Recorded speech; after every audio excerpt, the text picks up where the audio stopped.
want to start by telling you that I am not the kind of person who spooks easily. I say that because by the time this story ends, you are going to wonder how I stayed as calm as I did. And the honest answer is that I am not entirely sure. I was 26, living alone in a garden-style apartment complex in Phoenix. One of those places with an outdoor walkway, a shared laundry room, a pool that the management kept clean and the residents kept busy on weekends. A decent complex. Nothing remarkable about it. My unit was on the ground floor.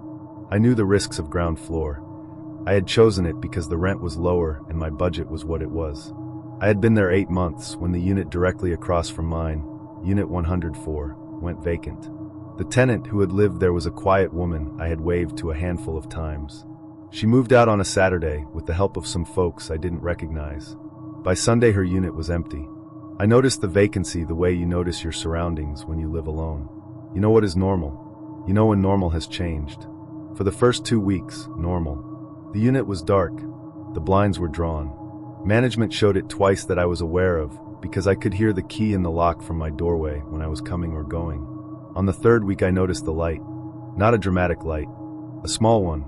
The kind of light a phone screen makes when it lights up in a dark room. I was heading back from the parking lot around 9:30 p.m., and I glanced at Unit 104 the way I always glanced at it. Automatically, the kind of environmental scan you do when you have lived somewhere long enough. The blinds were drawn. But there was a thin gap at the bottom where the blind did not quite reach the sill. And through that gap, a brief blue-white flicker. Phone light. I stopped. I stood on the outdoor walkway, and I looked at the gap under the blind. It did not flicker again. I told myself it was the reflection of a passing car. I went inside. The following night, same time roughly, I was taking recycling to the bin at the end of the walkway. I passed Unit 104. The gap at the bottom of the blind. The flicker. I stopped again. This time I watched for longer. Nothing after the initial flicker. I went back inside. I stood at my own window. My unit was directly across the 8-foot walkway from 104, and I looked at the gap. Dark. I sat down. I thought about it for 20 minutes. Then I called the complex's after-hours management line. I said, "I'm in Unit 103. The unit directly across from me, 104, is vacant. I've seen what looks like a light source inside it on 2 consecutive nights. I want to make sure there's not a maintenance issue or anything else." The on-call manager said he would check the unit access log and get back to me. He called back 11 minutes later. He said the unit had not been accessed since a showing 4 days prior. No maintenance visits. No authorized access. He said he would send someone to check the unit. The maintenance supervisor arrived 20 minutes later. I watched from my doorway. I had left it cracked, as he unlocked 104, went in, came back out, went in again, came back out. He walked across to me. He said, "Unit's clear. Nobody in there." But, he paused. He said, "The bathroom window. It wasn't latched." I said, "Was it open?" He said, "It was closed but not latched. Could have been left that way from the last showing. Could have been something else." He latched it. He relocked the unit. He said he would report it, and that management would check the unit more thoroughly in the morning. I went to bed with my chain lock on. At 2:14 a.m. I woke up. I don't know what woke me. I lay in the dark of my bedroom, which faced the walkway, and therefore faced Unit 104, and I listened. The outdoor walkway was lit by a single fixture at each end. My bedroom window let in a thin bar of that light along the bottom of my curtain. I watched that bar of light. A shadow moved through it. Not across it, through it. Someone walking on the walkway, directly outside my window. I did not move. The shadow stopped, directly outside my window. I was lying in bed in the dark watching a thin bar of light at the bottom of my curtain, and a shadow was standing in it, still, on the other side of the glass. I picked up my phone from the nightstand. I dialed 911. I whispered the address and my unit number. I whispered that someone was standing outside my ground floor bedroom window at 2 a.m., and that I believed the vacant unit across the walkway had been accessed through an unlatched window. The dispatcher told me to stay on the line. I stayed on the line. The shadow did not move. For 4 minutes, I counted them. I was watching the clock on my phone. The shadow stood outside my window. Then it moved, along the walkway, away from my unit. I heard the footsteps, light, deliberate, moving toward the parking lot. Officers arrived 6 minutes after I called. They walked the property. They found the bathroom window of Unit 104 open. Not unlatched. Open. From the inside. Someone had opened it from inside the unit, which meant someone had been inside the unit when the maintenance supervisor checked it, and had not been found. Or someone had re-entered after he left. Either way, someone had been in an empty apartment across an 8-foot walkway from my bedroom for at least 2 nights. Watching, the officers found signs of occupancy in the unit, disturbed dust on the bathroom floor, a partial footprint near the window. Nothing that identified anyone. Nothing conclusive. What they told me, carefully, in the language of people who are being straight with you without causing unnecessary panic, was that the evidence was consistent with someone who had been using the unit on multiple occasions as a place to be. That was how they said it. A place to be. I moved out within 30 days. I now live on the 4th floor, and I check every gap under every blind in every unit near mine. Because the thing I think about, the thing I have not been able to stop thinking about for 2 years, is the shadow. Not what it was doing outside my window. How long it had been doing it before I noticed the light.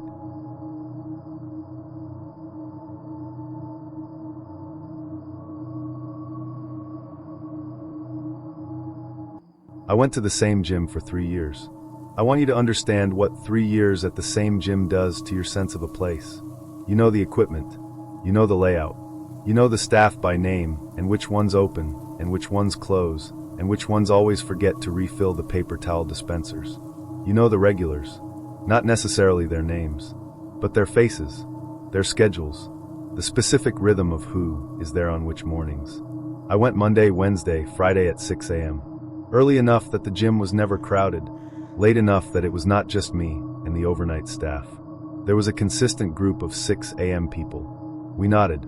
We had the low-level social contract of people who share space regularly without being friends. I knew who belonged, which is why I noticed when someone didn't. He started showing up in February. Not every day. Twice a week, maybe. Usually Mondays and Fridays. My days. He was not remarkable looking. Mid-30s. Average build. He used the equipment normally. He didn't do anything that would flag him to anyone who was not paying attention. But I was paying attention. Because of the way he used the equipment. He didn't have a routine. Every person who goes to the gym regularly has a routine, a circuit they follow in a particular order, starting points they gravitate to, equipment they prefer. He had none of that. He moved through the gym in a pattern I could not predict, except that the pattern always seemed to keep him within visual range of wherever I was. I told myself he was new and still figuring out his routine. I told myself that for 3 weeks. On a Friday in March, I changed my routine deliberately. I went to the section of the gym I never used, the cable machines in the far back corner. I had no reason to be there. I went anyway. He was there within 4 minutes. He used the cable machine 2 stations down from me. I finished my set. I moved to the free weight area on the opposite side of the gym. 5 minutes later, he was at the rack right beside me. I did not finish my workout that day. I went to the front desk. I asked to speak with the manager. I laid out what I had observed, the 3 weeks, the no routine, the pattern of proximity. I described the deliberate test I had run that morning. The manager, a woman who had been running fitness facilities for 15 years, I learned later, listened without interrupting. When I finished, she said, "I want to pull up the check-in records." She pulled them up. He had been checking in exclusively on Mondays and Fridays for 6 weeks. She pulled the camera footage for the most recent Monday. We watched it together. Watching from the outside, from the camera angle above the gym floor, the pattern was undeniable in a way it wasn't from inside it. Wherever I went, he repositioned. Not immediately, not obviously, but consistently. Every single time. She said, "I'm going to need his membership information." She said it in the specific tone of someone who was about to do something concrete. She called the police non-emergency line while I waited. An officer came and reviewed the footage. He took the membership information. He said the name and address on the membership matched a record in their system. He said he could not share more than that in the moment. But the way he said it, the way he closed his notebook and looked at the manager and gave her a specific look, told me something. The manager revoked the membership that day on the grounds of conduct, making another member uncomfortable. 3 days later, the officer called me. He said, "The individual whose membership was revoked has a prior reported incident. Different gym, different city. 2 years ago, a woman reported a similar pattern. That report was filed but never pursued because there was no specific incident to charge. He said, "Your report and the footage, together with the prior, gives us something to work with. I want to keep your information on file." I changed gyms. I now go at a different time, and I have a different relationship with the word routine. My routine had made me a predictable presence in a specific location twice a week for 3 years. Routine is comfort. Routine is also a schedule that someone else can learn. Vary it, not constantly, not in a way that disrupts your life, but enough that you are not a fixed point on someone else's map.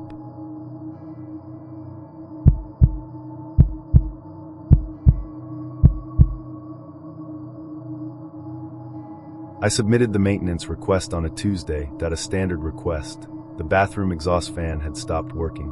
Minor. The kind of thing you report because it is on the list of things the lease says you should report, not because it is urgent. The building's maintenance protocol was straightforward. Requests were logged, responded to within 48 hours, and a notification was sent to the tenant's email when the work was scheduled. I received the notification Thursday morning. Scheduled for Friday between 10 a.m. and 2 p.m. Standard window. I had a flexible work schedule. I worked from home. I would be there. Friday morning, I was at my desk at 9:30 when my phone buzzed. A text from the building's management system. "Your maintenance visit is on its way. 40 minutes earlier than the window." I noted it. Not alarmed. Early was fine. The knock came at 9:50. I went to the door. I looked through the peephole. A man in a gray uniform shirt. Dark pants. A tool bag over his shoulder. The building's standard maintenance looked. I opened the door. He said, "Maintenance. Exhaust fan?" I said yes, and stepped back to let him in. He went to the bathroom. I heard him working. The fan cover coming off. The specific sounds of someone doing what they said they were doing. I went back to my desk. After about 10 minutes, I went to check in. The kind of check-in you do when a stranger is in your home, just to make your presence known. I stood in the hallway outside the bathroom. He was on his phone. Not calling someone. Looking at something. I caught a glimpse of the screen before he turned it away. He was looking at my bedroom. Not photos of my bedroom. A live image. A feed. He turned the phone when he saw me. I said, "What are you looking at?" He said, "Just checking a reference photo. Fan model." I said, "Can I see?" He said, "It's the building's maintenance app. Tenants don't have access to it." He said it smoothly, without missing a beat, but he had turned the phone the moment he saw me. And what I had seen, for the 2 seconds before he turned it, was not a reference photo. It was a live feed of a room. A room with my bed spread on the bed. I said, "I'm going to need you to stop what you're doing and wait here." I went to the living room. I called the building's management office. I said, "I have a maintenance worker in my unit right now. Can you confirm who is scheduled for my unit today and give me a description?" The woman at the front desk checked. She said, "We have Marcus scheduled. He's our regular maintenance tech." "Is everything?" I said, "What does Marcus look like?" She described him. She described someone who was not the man in my bathroom. I said, "The person in my unit does not match that description." A pause. She said, "Get out of your unit. Right now. Go to the lobby." I said, "He's in my bathroom." "Can I?" She said, "Leave your unit. Now. I'm calling 911. I walked to my front door. I opened it. I walked out and went straight to the stairwell. I went to the lobby. 2 police officers arrived 7 minutes later. They went up to my unit. The man was still there. He had not left. He was in the process, when they entered, of removing something from behind the bathroom mirror panel. A camera. Not one he had planted that day. One that had been there before. The investigation determined he had accessed my unit on a prior occasion.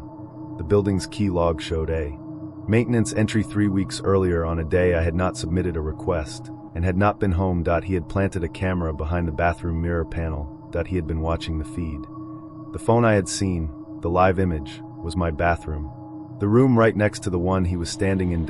He was not employed by the building. He had a uniform shirt and a convincing enough presentation to get through the door. And he had been there before. He was charged with multiple felonies. During the investigation, detectives found that he had done the exact same thing in 2 other buildings in Denver. Both times the discovery had been accidental. Mine was the first time someone had called the office to verify. Call and verify, before any service. Worker enters your home, call the office. Get a name and a description. Not after. Before. 30 seconds. That is all it takes. 30 seconds saved me from not knowing how long that camera had been watching.